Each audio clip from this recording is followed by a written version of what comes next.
What I'm about to show you shouldn't be possible. And it means one of two things.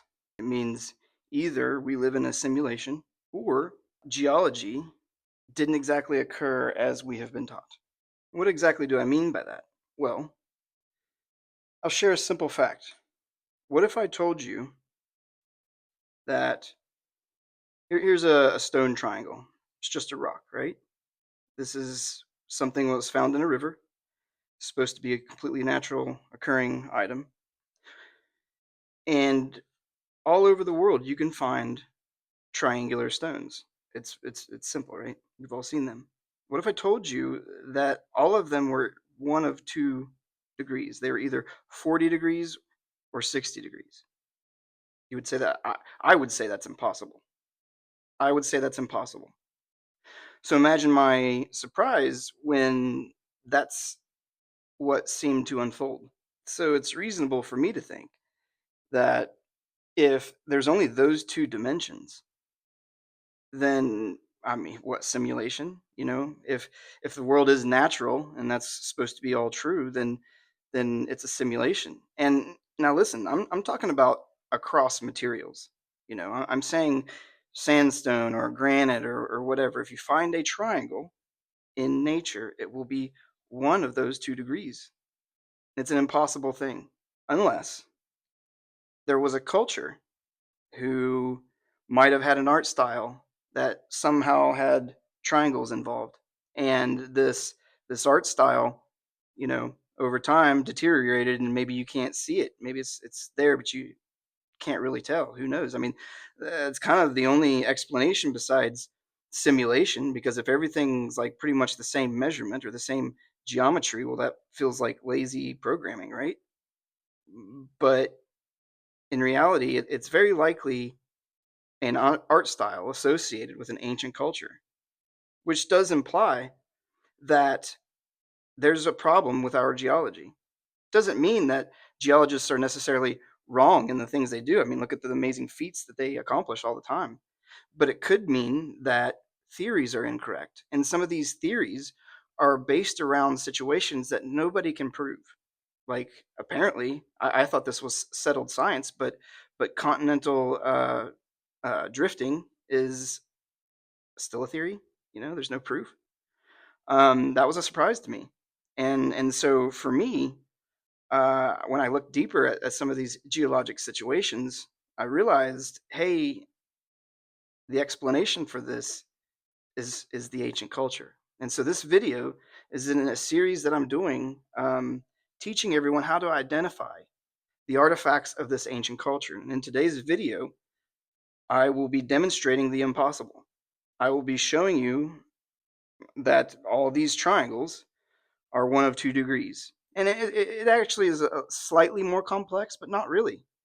And overall, I'm going to also show that essentially every measurable angle in nature having to do, excuse me, every measurable angle in nature, in stone it seems, falls on 20 degrees.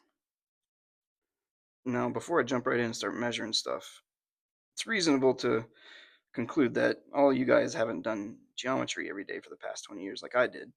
So we're going to have to go over some things. I was a former aircraft structures technician, so that would be bodywork or airframe mechanic. And our job was heavily centered around fabricating stuff, fabricating things out of sheet metal. And so we were very um, up to speed on laying out parts and measuring and so on. But that's not everybody. So what I'm going to do first is we're gonna talk about a couple principles, and I'm going to teach you a couple things that are interesting about geometry in general, and it'll help you confirm the truth of what I'm saying.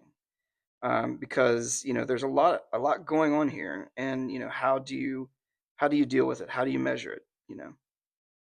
All right. The first thing that you learn in sheet metal fabrication is essentially everything is based off of one line. As long as you have your one straight line, you can create all your measurements expanding from that. And this is really just a drafting principle in general. It's essentially you can't, oh, you can't, for example, so let's say I have a secondary line. Let's pretend the edge of my paper is the secondary line. I start creating everything based off of this line over here, but then I jump over to this line and I start making measurements off of it. It can screw things up. But when you base everything off of one line, you build it. And it's essentially in drafting, you're the first thing you learn is taping your paper to the drafting board. And you put the square on the edge of the drafting board and set your paper and square it up, and then you tape it. And then all your measurements are all based off of that one plane. And your square doesn't deviate from that position. And when you bring in your compass or your protractor, whatever, you can move your square wherever you need and create measurements based off of it. The second thing we're going to learn real quick is something called the bend tangent line. And all that is the point at which the bend begins. So for example, let's just say that here's our one line, and our second line, go right there. In this situation, this is just the 90-degree bend. But the bend, whatever this radius is, begins at this point. This is the bend tangent line. It's the start of the bend. It's where that flat plane ceases to be straight and continuous and begins to curve. And so the bend tangent line is essentially a measurement point. It's an end point. But ultimately, it's just one of those small details that's going to help you understand what it is we're doing, because we're actually going to be using the bend tangent line for a reference point or a measurement point. Now, why am I telling you this? Well, we're about to talk about measuring triangles, okay? But we're talking about measuring triangles from a fabrication perspective, from a more accurate or serious perspective, not just sticking it in a wedge and seeing what number it lines up on. We're going to analyze different angles of these things and see what we come up with. And so the bend tangent line and the measurement of these angles, how that all plays is in this way. So for the sake of an argument, let's just say this is an equal triangle. What would it be, like a 60 degree? That's equilateral or whatever. I don't know. I don't really know geometry in that way. Just like knuckle drag geometry. I just know how to do it. So essentially, let's say this is even. And we have 3 even radiuses here on the outside. And if I were to connect these radiuses, well, then the exterior triangle would also be the same dimension. It would be also 60 degrees. However, if my internal structure is 60 degrees and I build my radiuses and one's different, then that changes the external dimension. Rather, it changes the external dimension, and it is no longer exactly the same as the internal. All this is really meant to demonstrate is just that you can have a core centerline degree and build your design on the top of it. And if I received a blueprint that had, a specific geometry associated with it, and then off of that were all kinds of radiuses, curving through here and different overall measurements, and this overall part wouldn't be exactly what the center core geometry is. I don't know if that makes sense, but it's like the geometry of an item, the core geometry of the item, could be different than the exterior geometry of it. And to demonstrate that, this is what I mean. This is kind of what we're dealing with in reality. I'll just show you one. I actually drew on this because I didn't want to, deface it. But this is one of our triangles. This is one of our 60-degree triangles. And So we get what's happening is these things were likely at one time depicting serpent heads. And I say that because I do have some with pigment. I actually got to see what it was because most of them are just worn away. If you find them smooth like this, but they really don't look damaged overall, it's probably one that has been painted.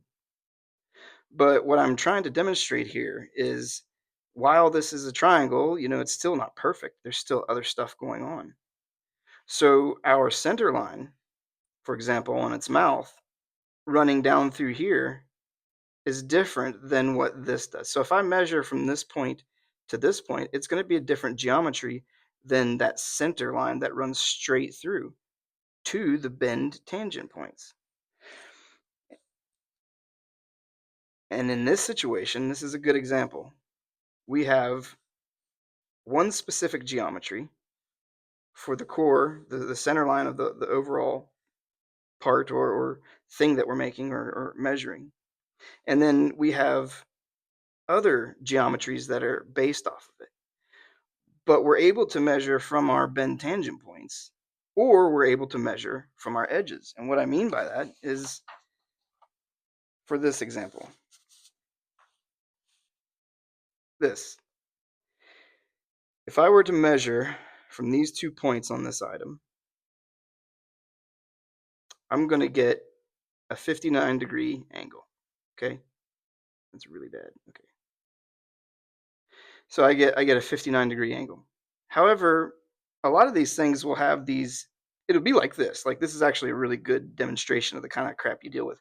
Like these perfect triangles are not as plentiful as the stuff that's like the wonky triangles, like got more stuff going on. So one way to measure this would simply be the exterior like you would want to. However, you can also measure other angles. Like this angle is just, sometimes there's a nice flat angle or a flat edge on it. So okay, well, let's make that our baseline because you remember that we learned about this, right? Okay, so we're gonna make this number one on our line and we're gonna dump it on that and slide it and we get a completely different angle. But in my demonstration, they're random angles. And in my mind, in nature, if nature produced triangles, I would expect them to be randomized just as I made this. But they're not. All these angles that I'm about to show you are divisible by 20, which is mind-blowing. But in this situation, if we were to measure this, we have multiple ways to measure it because we can measure from our bend tangent points and you can see where the radius stops and it begins going that direction. And then similarly on the other side, I extended them past. So there's 2 ways to measure it. You can measure it through like that. I should have actually put one on paper so we could do it. I don't have anything. But the point is like, actually here, we'll do it like this. This will make sense.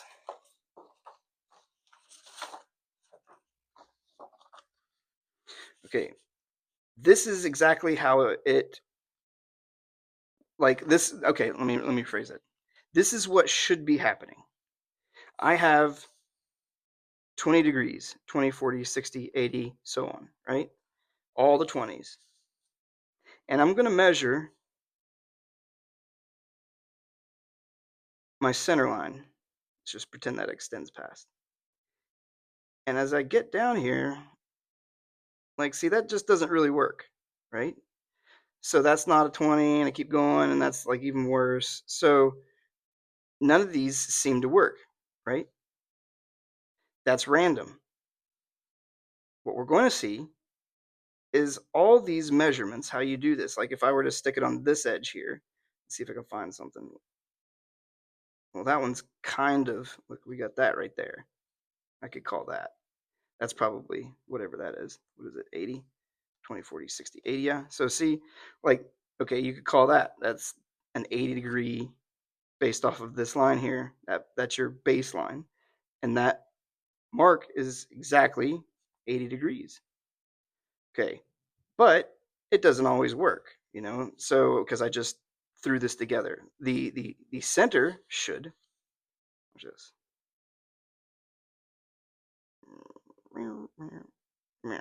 Ta-da! See? So see how that lines up. So we got our bend tangent line to bend tangent line. And see how that's notched? I did that on purpose because you will see these funky little like notches in the material that are actually the measurement points. It's really silly. It's like they intend. It's just like this random stone, and there'll be just a little like that right there. You see how that like notch? I mean that I'm not saying that that's one, but it's like stuff like that, just a little bit deeper, and it pretty much indicates the measurement.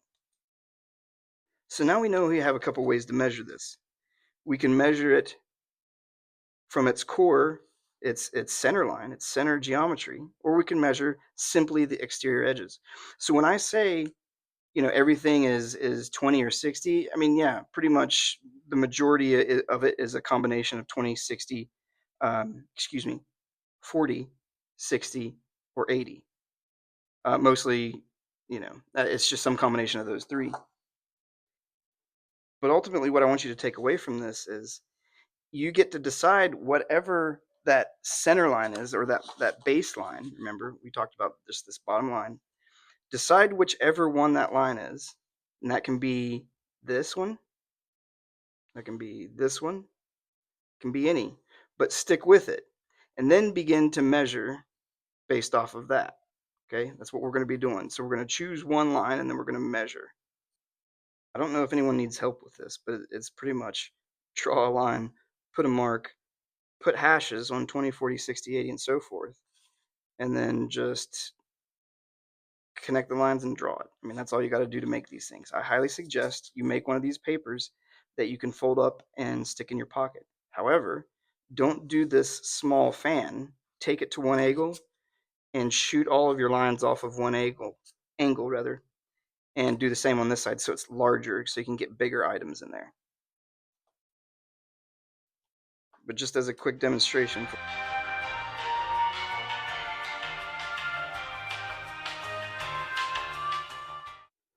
Okay, first item is going to be this. This is simple. As I set it on this piece of paper, you should be able to notice that it does curve, right? And so we were talking about there's two ways to do this. My paper's not long enough. I'll grab another paper.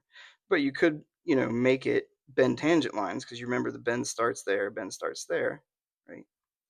And connect it with the other bend tangent. You see how that's got a little notch right there? Make sure that's not the... Yeah, that's definitely a notch in the stone. Yeah, that's what I'm talking about. That's our bend tangent. It's like they marked it for you. So you place your bend tangent lines, and then you connect it, and you see whichever one it is. I'm gonna get a bigger piece of paper because this kind of sucks.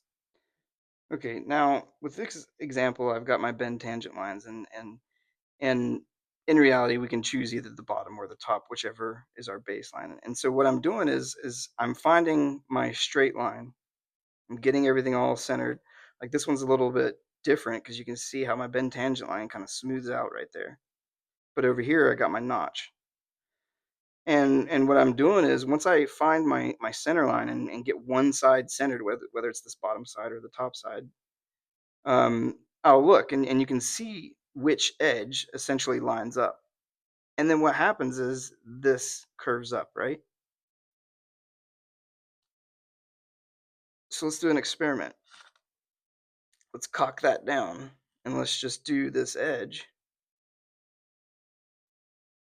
Let's pretend that that's right there. And see how it's flat? We're keeping that edge flat even though that kicks up. We're going to hold it right there. And now this is going to be our baseline or our center line. And then I'm going to push it back. So it looks like, based on that line, just this portion is 60 degrees off that measurement. And that kicks up. Now let's see what this line does. Cock it there. Oh, all of a sudden that lines up. I know this tape isn't that great. I'm not taking this off. I did a good job drawing it. I kind of like it. I'm an artist, but not in that way. But you see what I'm saying? Like when you choose your baseline, when you choose your center line, you see things will line up opposite. Oh, there you go. So what are the odds? Okay, well, that's just one thing. Okay, let's look at other things. So we got a lot going on here. We could measure this many different ways. We can do bend tangent lines. We can do these edges. Um, it's definitely a little bit different from this angle. That's another thing. A lot of times I notice these things will flare. And so a couple times I've seen where one edge will be exactly like it'll be like a 20 and then it'll flare to a 40 and it'll be exactly both. So you could flip it back and forth. So you got to be aware of that kind of stuff. But we're just going to, let's throw this on here and see what happens. All right. Well, that one's, what's that? 40. So that's pretty decent and it just hits that edge. Now let's see what this edge here is. Push it back. Wow, that's a 60. See? We'll flip it upside down. Push that back.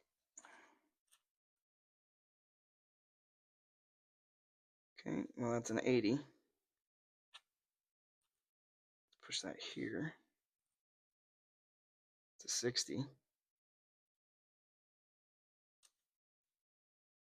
We do that one. But you see how this, like, and then you start finding out that you can do this all day long. This is from Italy. This is a little bit different. It's got a flare in it. So how are we going to measure that? Well, I'll just choose this angle right here real quick. Push that out. It's probably bad.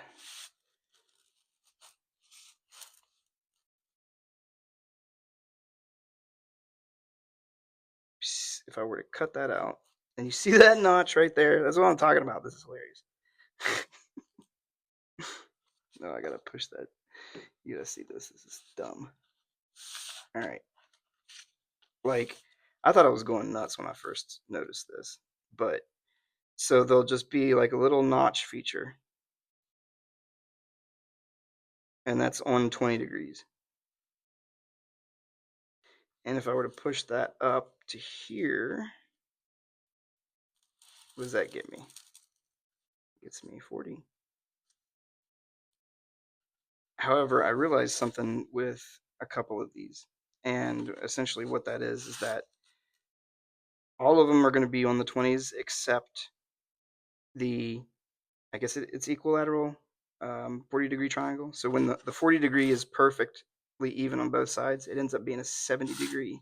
So this would be 70. So this is the only 70-degree measurement that I have. This is from Italy, and I've got one from Ohio River Valley that has the same. They're both the 70-degree end and the equal-sided 40-degree triangle with a lip. And we'll get into this later, but they're actually, it hung and it was held like this. So it would be another one of these serpent heads just hanging on something similar to this one also. It would be good. How would that go? Can't remember how it hung. Something like that. It's like this. There it is. So it's these, they would hang.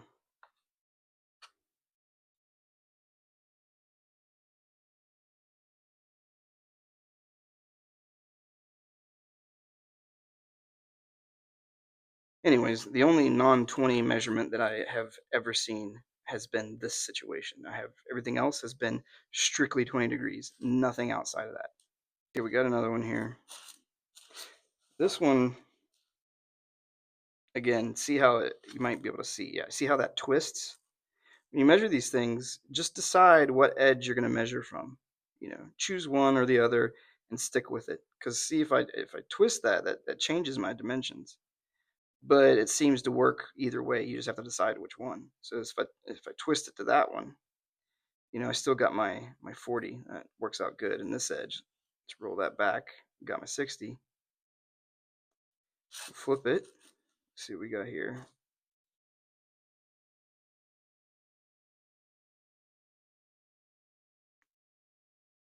We got an 80. Let's see if that ticks up at 20. Sure does. So you see what I'm doing here? I'm just playing with it, just deciding, hey, find a side. Let's see what lines up. Move it around, see what fits, and you'll start noticing. Well, hey, like that edge will correspond with that edge, and this one and that one. Here's one. See, it's got multiple. It's not an exact triangle. It's flared. You can see how it's flared. So let's choose an angle. Stick it on there. This little notch here. We're just gonna line that one up. Push it back. See how our two edges points line up? Okay. Let's push it back even further. Let's go over here. Where are we at? So that's not lining up for me. What does line up? Well, that seems slightly flat. Let's flip it.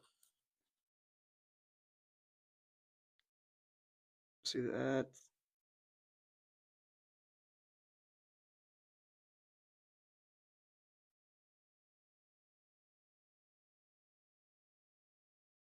So if we push it to the bend tangent lines. So that's another thing. It's like, okay, seems like we got a flat line right here, or a straight line here. And that one's not so much. There's a lot going on. Well, remember how I was explaining how things would, can go beyond that. Well, we got a little like bump right here. See, that's our bend tangent line. Let's push that up in there. And it appears that the bend tangent lines will line up. But there's other angles to be measured.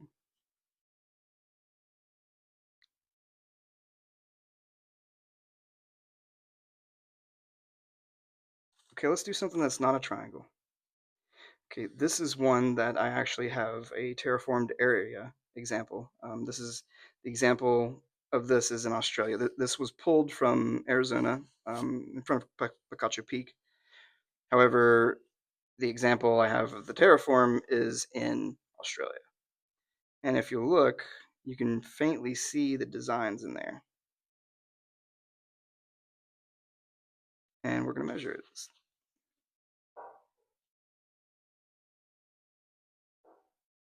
So right there, we got a 40. Let's push it back.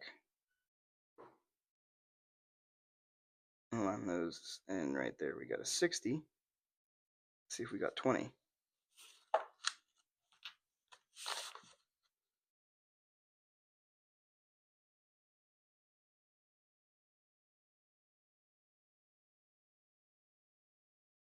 Let's do that. So if I hit those are essentially the bend tangent lines, and then I push it to that bend tangent line.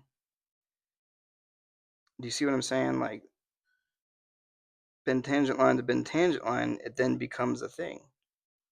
And that's really the key because, a lot of people would just be like, stick it in there and it won't work as good as I'm sitting here demonstrating it. And it's because you got to consider the bend tangent lines because they flared off of these things in some degree. And a lot of times it'll still be in the 20s. It's just a measurement corresponding to another measurement somewhere else. Because it's like they'd make a triangle, but they would make a triangle. It's like a combination of a 40 and a 60 with those bends. Remember, like this one.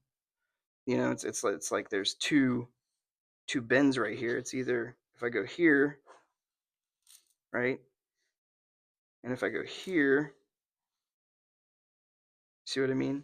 It's not a complete triangle, but if we measure our edges, it's like a combination of them. And sometimes they extend beyond. This is one of my more interesting pieces, and it really ultimately does seem to be a 60-degree. But you see how if I just choose my flat spot and then I got bend tangent line to bend tangent line. Okay, if I want to do that, I hit that, push that one back. Where does that land me? Maybe right there. Is that, are we doing bend tangent lines here? Ooh, let's go to that notch. Boo, that's it. Okay. That's the other thing is it's got bend tangent line and their notch. that these not oh and look, oh crap, look at this. This is cool. Okay. Okay, this is the kind of crap I'm talking about. When I choose that edge, like this is insignificant, but this particular edge, right? If I line those two up, do you see how it hits those on the 20s? And then let's see, let's push that back.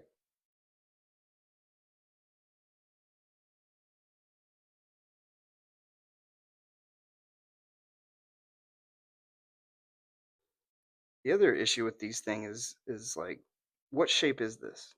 You know, what do you see? It's multiple things. You know, it's meant to be multiple things. But how do you measure it? It's kind of wonky, you know. Well, here we go. See, like I'm just holding it in the air, but it's like I can realize a shape here. So let's just measure that shape. See how that ends up being exactly 20 degrees? So let's push that back and let's see what that edge is. Okay, it looks like that edge is straight up 40. This part curves back around. Let's push it back and see if that's another 20. Looks like it. And then that dips down. Come over here.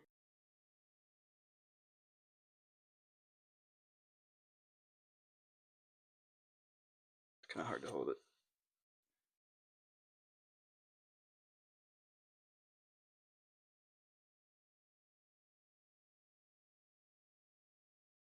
There it is.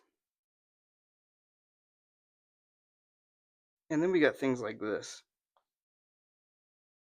This is agate from Italy that morphs into like different animals as you look at it. Like, look, there's a chicken. I don't know what that is, or that, or this, or that. What about that one? You saw that one. Look at that. Look at this face. That's another thing. Check this face out.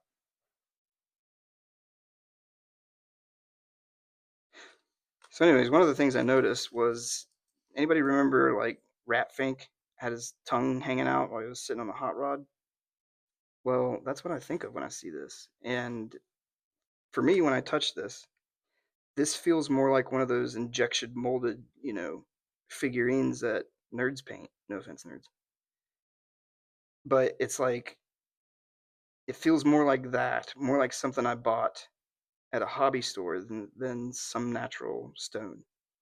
And as I look at this, it appears more like a gift shop knockoff. This pigment looks faux. You know, this looks fake to me, and it does morph into different things. Look at that. It's wild stuff.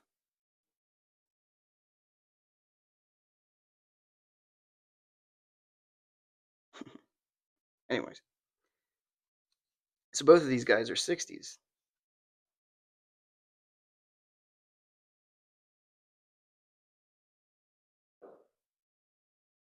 So you do center line to center line.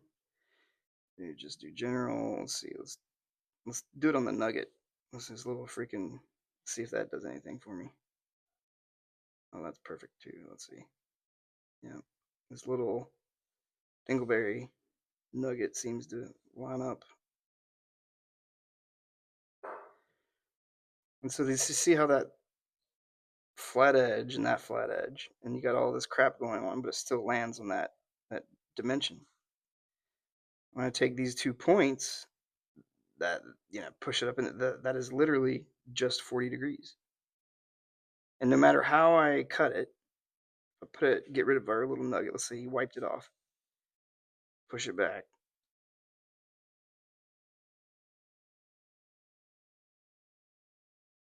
Look at that. Remember I was telling you about the notches? Remember these?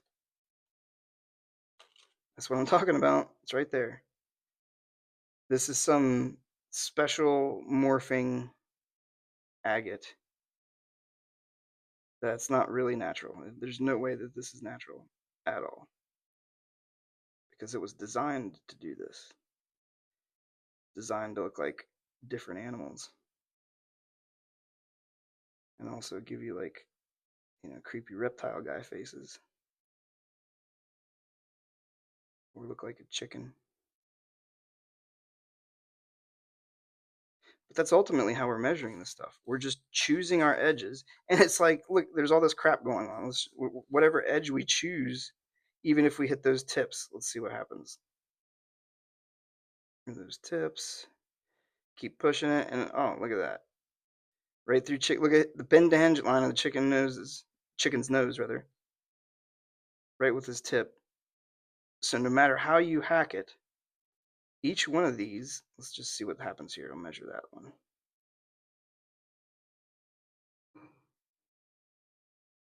Yeah, yeah. Push that down. Dang, it's crazy. See, that's a little bit wild for me. But I'm just like randomly measuring, and you see how they'll essentially just hit those numbers. It's engineered so perfect that no matter how you hold it,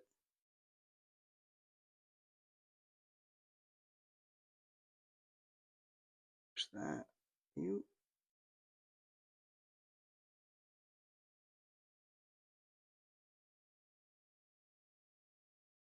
anyway. But the ability to measure this stuff is essentially what's going to prove geology, or at least theories in geology, false. This isn't possible. This can be duplicated all over the world. You go to Italy and just pretty much pull out the same crap. Like, look, this is Italy, right? And then I have a chicken from Michigan over there, and this is Michigan. And like this, it also morphs into different things as you like. There's a seahorse. It's better when it's wet. I'll spit on it. Look, there you go. You can see the pigment faintly in there. And this is supposed to be Michigan copper. It is also 60 degrees. Or is that 40? Maybe 40. It's at 60. Do that, or you can push it down to the bend tangent lines and measure those. See what I mean? Like, it still works. It doesn't matter how you cut it. It's going to be nearly one of those measurements.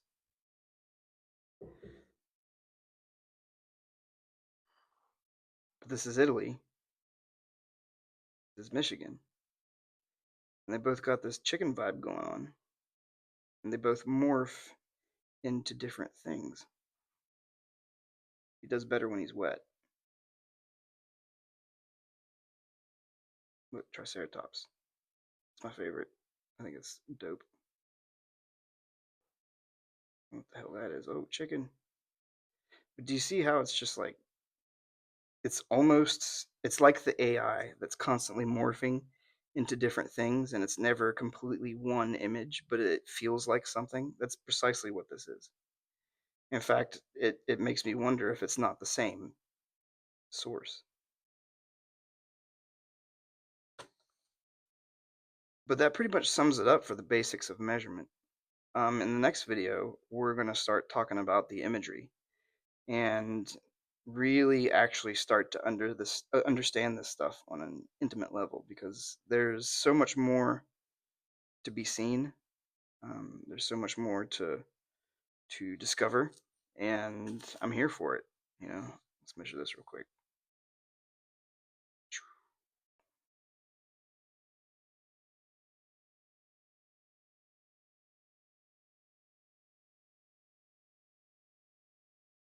Put it down on that. Let's actually do here. See that notch? That notch. We're good. So yeah, stay tuned for the next video, because we're going to definitely be talking about imagery and what it is we're actually seeing here, because there's definitely a theme I don't know if you can tell, but he's supposed to have a wing, and he's got a wing, you know. And those little chicken things are for a reason. You know, it might not be a chicken, it might be a dragon, like the feathered dragon. So stay tuned for more identification videos because I've got loads. I mean, this is the stuff I did earlier was kind of boring, but we had to get through it. It's the stuff that you got to know if you actually care to understand this. But this is the fun part. This is how we will prove geology and history wrong. If everybody does this and films it from all over the world, people are already doing it, but and it's already been verified. But if everybody jumped on board and it became this phenomenon of why are all the measurements in stone 20 degrees in some form, you know, like you can't explain that away. Geology can't explain that way, and history can't explain that away. So we could actually, you know, really change the world with geometry, sacred geometry.